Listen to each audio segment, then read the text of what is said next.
Good morning. My name is Ada Owamanam. Today's date is Sunday, October 6, 2024. Welcome to week 6 and module 6. And today we'll be discussing middle range theories in nursing and evaluation. We acknowledge we are on Treaty 6 territory and the homeland of the Métis. We pay our respect to the First Nations and Métis ancestors of this place and reaffirm our relationship with one another. At the end of this presentation, we will be able to describe the differences between conceptual models, grand theories, and middle range theories. Define middle range theory and levels of abstraction.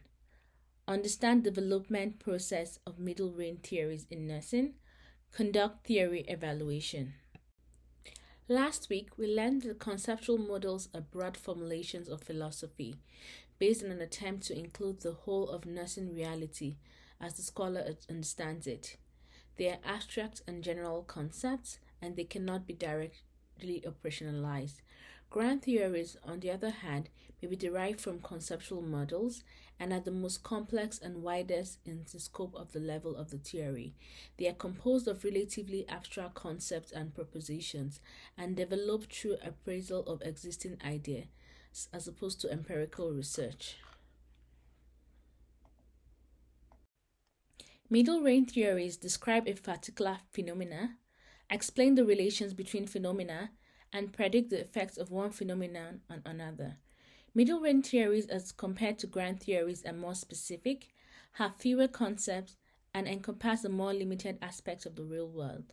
Concepts are relatively concrete and can be operationally defined. Propositions are also relatively concrete and may be empirically tested. A middle range theory may be descriptive of a particular phenomenon, or an explanation of a relationship between phenomena, or a prediction of the effects of one phenomena or another. Examples include social support, quality of life, and health promotion. Middle range theories share certain characteristics. The principal ideas of middle range theories are relatively simple, straightforward, and general. Middle range theories consider a limited number of variables or concepts and consider a limited aspect of reality. Middle range theories are receptive to empirical testing and can be consolidated to a wide-ranging theory. Middle range theories focus primarily on client problems and likely outcome, as well as the effects of nursing intervention on client's outcome.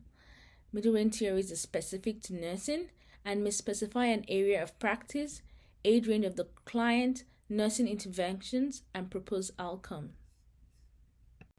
Middle range theories are easier to apply in practice situations and use as a framework for research studies. They are more useful in research than grand theories because of their low level of abstraction and ease of operationalization. They have the potential to guide nursing interventions and change the conditions of a situation to enhance nursing care. They are more likely to be adopted in practice because their relative simplicity eases the process of developing interventions for identified health problems. Middle range theories refine or define the substantive component of nursing science and practice. They tend to support prediction better than grand theories due to the circumscribed range and specificity of the concepts. This diagram shows the levels of nursing theory. It goes from the most abstract of nursing meta-paradigm to the more specific, which is the practice level theory. And we're just about to identify the level of abstraction of middle range theories. So middle range theory will be somewhere in between. So meta-paradigm is the most abstract level of knowledge with four central agreed upon concepts of health, person, environment, and nursing. Grand theories are less abstract and focus on two or three concepts. The concepts are broad in scope and abstract. Middle range theories are more specific than grand theories and consider a limited number of variables or concepts. And practice level theories are the most specific than any other theory, the middle range theories, and produce a specific direction for practice. So how do we develop middle range theories? Well, we can do that through inductive theory, which means building theory through research. So an example of this is Melis's theory of experiencing transitions done in 2010, resulted from integrating the results of 5 research studies. Another way is through deductive theory, which means building from grand nursing theory. An example is the Pickett et al. In 2014, which used Orem's theory of self-care as the basis of the development of middle range theory of weight management. Orem's theory was used as a framework to focus on the cultural, environmental, and psychosocial factors that influence behaviors that contribute to weight control. Another way is to combine existing nursing and non-nursing theory. Payne developed the middle range theory of intuitive decision making in nursing by combining Pat Benner's model of skill acquisition in nursing and Damersio's somatic marker hypothesis. Payne described the process in which nurses use intuition, if developed, to aid in making advantageous decisions. We can also develop middle range theories by synthesizing theory from published research finding. We can also develop middle range theory by developing theories from clinical practice guidelines. Example, Rutland and Moore in 1998 developed the theory of peaceful end of life from standards of care for terminally ill patients. We have certain criteria for assessing middle range theories, one of which is substantive foundation. So middle range theory in nursing contributes to the knowledge of the discipline of nursing and is developed from the assumptions that are already clearly specified. It has to lead to questions about the meaning or semantic elements of the theory. So we know that the theory is within the focus of the discipline of nursing. The assumptions are specified and congruent with focus. The theory provides a substantive description, explanation, or interpretation of a named phenomenon at a middle range level of discourse. The oranges are rooted in practice and research experience. A middle range theory must also have structural integrity. Middle range theory is a framework that organizes ideas. It has a structure that provides frame, balance, and aesthetic qualities that ensure its integrity. The concepts should be clearly defined. The concepts within the theory at the middle range level of abstraction. There are no more concepts that are needed to explain the phenomenon. The concepts and relationship among them are logically represented with a model. Functional adequacy refers to the empirical and pragmatic adequacy of the middle range theory. Middle range theories may be generated from research findings or deducted from larger models to form a testable hypothesis. So, one, the theory can be applied to a variety of practice environments and client group. It has to have empirical indicators that have been identified for the concepts of the theory. There are published examples of the use of theory in practice, and the theory has evolved through scholarly inquiry. To apply the framework to the evaluation of middle range theory, certain things have to occur. As a nurse, I have to make sure I am prepared.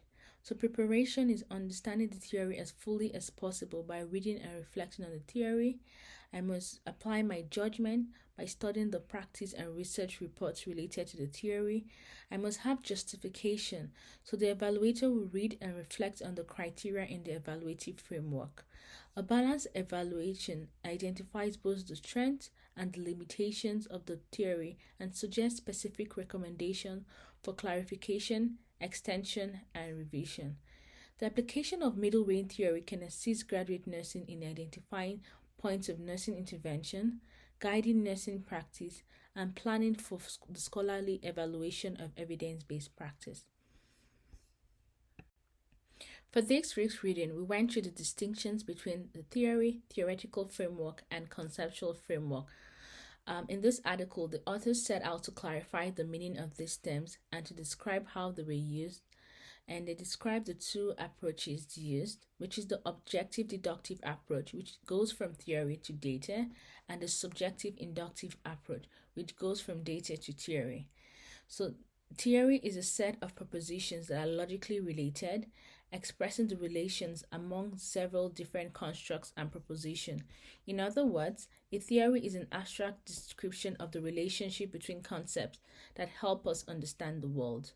A theoretical framework is a logically developed and connected set of concepts and premises developed from one or more theories that a researcher creates to scaffold the study. A conceptual framework is the justification for why a given study should be conducted. Deductive research involves going from a general abstract conceptualization to an observable and measurable data within a specific concept. It's a top-down approach that is from abstract conceptualization as hypothesis is derived and tested.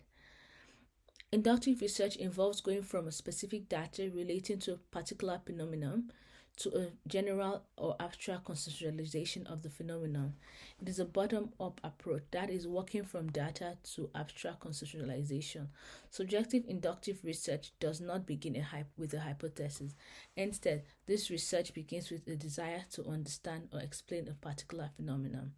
The next reading we went through was the middle range theories as models, new criteria for analysis and evaluation. This essay argues for a new perspective on analyzing and evaluating middle range theory. The commonly used criteria for theory evaluation in nursing is not as useful as they should be, and the root of the problem was an inappropriate understanding of the middle range theory. That's what the essay argues. The first step was they suggested a new step of analysis, and the first step of the analysis was to identify the phenomenon model. So we have to ask, what is the theory about? Of what is it a model? What is being explained by this model? The next step in the analysis of a middle range theory is to determine what the main parts or elements of the models are. Finally, the model must postulate some sort of relationship among elements. This phenomenon is brought about and or maintained through some interactions of the parts. In conclusion, middle range theories may be developed from research, practice, or literature synthesis. They are more specific than grand theories and have fewer concepts and encompass a more limited aspect of the world. Before being used for research studies or applied in practice, middle range theories should be analyzed or evaluated. The criteria for evaluating middle range theories is substantive foundation, structural integrity, and functional adequacy. Despite the popularities of middle range theories, there is a lack of clarity regarding what constitutes middle range theories in nursing. Thank you so much for listening to this podcast. I hope you had a better understanding of middle range theories in nursing and evaluation. Here's a list of references on the screen. I have some questions and I would love if you can attempt to answer a question. I'll be facilitating this week and I'd love to hear your feedback. Have a great rest of the week. Thanks.